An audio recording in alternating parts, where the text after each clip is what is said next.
নমস্কার। জামিন পেয়েছেন অনুব্রত মণ্ডল। এখন প্রশ্ন হলো, কি হতে পারে অনুব্রত মণ্ডলের রাজনৈতিক ভবিষ্যৎ? একটা কথায় একটু ক্লিয়ার করে নিই, বইয়ে আছেন কিন্তু সিলেবাসে থাকবেন না, বা আর একটু বিশদভাবে বলতে গেলে সিলেবাসে থাকবেন কিন্তু প্রশ্নপত্রে থাকবেন না। তাহলে প্রশ্ন আসবে, উনি কি ঠুটো জগন্নাথ হয়ে থাকবেন? সে কথা কিন্তু বলছি না, শুধু এটুকু বলছি, উনি সিলেবাসে থাকবে কিন্তু প্রশ্নপত্রে থাকবেন না, বা বইয়ে থাকবেন কিন্তু সিলেবাসে থাকবেন না। অনুব্রত মণ্ডল বীরভূমে আসা মাত্র আপনারা দেখতেই পাবেন তাকে রাজকীয় সংবর্ধনা, বিভিন্ন মঞ্চে তাকে ডাকা হচ্ছে, সব কিছুতে তাকে ডাকা হচ্ছে, তাকেই অনুষ্ঠানের প্রাণ পুরুষ করা হচ্ছে। কিন্তু ওই প্রধান চালিকা শক্তির দড়ি বা প্রধান চালক কিন্তু কেউ অন্য হয়ে গেছে। অনুব্রত মণ্ডলের সম্মানের কোনো ঘাটতি হবে না, কিন্তু প্রধান চালক শক্তির দড়ি কিন্তু দেখবেন অলক্ষ্যে অন্য কারোর হাতে চলে গেছে। অর্থাৎ বীরভূমের বাঘ কিন্তু এবার নামেই বাঘ হয়ে থাকবেন, আপনারা মিলিয়ে নেবেন। তাহলে এবার প্রশ্ন উঠতে পারে, তাহলে তাকে সভাপতি কেন দল রেখে দিয়েছে? তৃণমূল কংগ্রেসের মতন এত বড় একটা পার্টি, তাহলে তাকে কেন সভাপতি রেখে দিয়েছে? অনেকটা দেখেন যে বড় ক্রিকেটার অনেক বছর খেলার পরে তাকে কেমন সসম্মানে বিদায় দেওয়া হয়।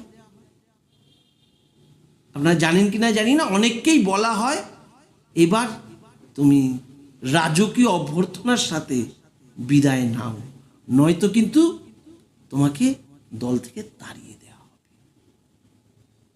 এবার তাদের বিদায়ের দিন বা তাদের শেষ ম্যাচের দিন রাজকীয় অভ্যর্থনার আয়োজন করা হয়।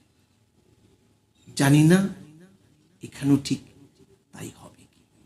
অর্থাৎ তুমি পার্টির জন্য অনেক করেছো, ঠিক যেটা ক্রিকেটারদের বলা হয় তুমি দলের জন্য অনেক করেছো, কিন্তু এবার তোমার পারফরমেন্স পড়তির দিকে, অতএব তুমি এবার সসম্মানে বিদায়। তাই এখানেও হয়তো বলা হতে পারে যে তুমি দলের জন্য অনেক করেছো, কিন্তু তোমার পারফরমেন্স পড়তির দিকে। কি কি পারফরমেন্স পড়তির দিকে? তুমি রান পাচ্ছ না, তুমি উইকেট পাচ্ছ না, এমন তো নয়। পড়তির দিকে কোথায়? তুমি জেল খেটে এসছো 2 বছর। প্রমাণিত হোক চাই না হোক, লোকে কিন্তু তোমাকে এখন দোষী নজরেই দেখবে। তুমি যাদের ওপর খবরদারি করতে, তারা কিন্তু আর চোখে তোমাকে বুঝিয়ে দেবে যে তুমি একজন জেল ফেরত মানুষ। অর্থাৎ এমনকি যে জনগণ তোমাকে দেখে হয়তোবা ভোট দিত, তারাও কিন্তু তোমাকে সুনজরে দেখবে, কারণ তোমার নামে কিন্তু অনেকগুলো টাকা তোমার অ্যাকাউন্টে পাওয়া গেছে। আর একটা কথা, কিন্তু সেই অ্যাকাউন্টগুলো বেশিরভাগই সিজ হয়ে গেছে। ধনেও তুমি নিঃস্ব, আর শারীরিকভাবেও তুমি প্রায় অক্ষম। অতএব পারফরমেন্স তোমার ভীষণভাবে পড়তির দিকে। তুমি সসম্মানে বিদায় নেবে বলে তোমার পোস্টটা আমরা রেখে দিয়েছি, কারণ তুমি পার্টির জন্য যা করেছো তার ঋণ পার্টিকে এভাবেই শোধ করতে হবে। পার্টি তোমাকে অসম্মান করতে পারে না। কাজেই বীরভূমের সমস্ত কর্মকাণ্ডে কর্মযজ্ঞে দেখবেন অনুব্রত মণ্ডল আছে, কিন্তু ঠুটো জগন্নাথ। সমস্ত জায়গায় দেখবেন কত জায়গায় অনুব্রত মণ্ডলকে সংবর্ধনা দেওয়া হবে, অনুব্রত মণ্ডলের নামে কত কিছু বলা হবে, কিন্তু মূল ক্ষমতা তার জানতে হোক অজান্তে হোক, বা তার সভাপতি থাকা সত্ত্বেও হোক, কোথায় যেন চলে গেছে, কার হাতে যেন চলে গেছে।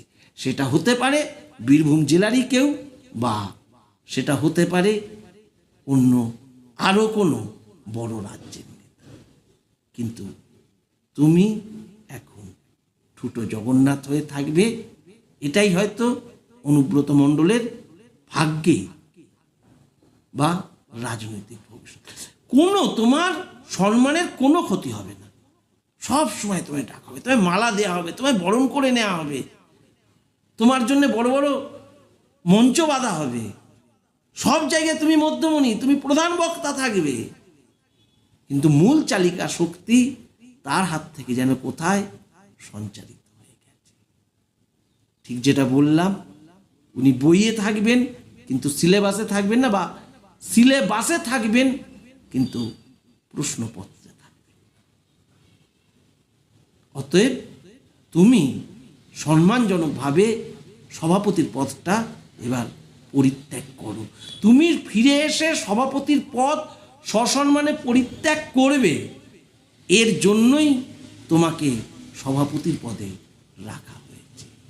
এটাই কিন্তু আমার ধারণা, আমার রাজনৈতিক বিদ্যা বুদ্ধিতে যা বোঝায় হতে চলেছে। যাই হোক, সবাই ভালো থাকবেন। ধন্যবাদ।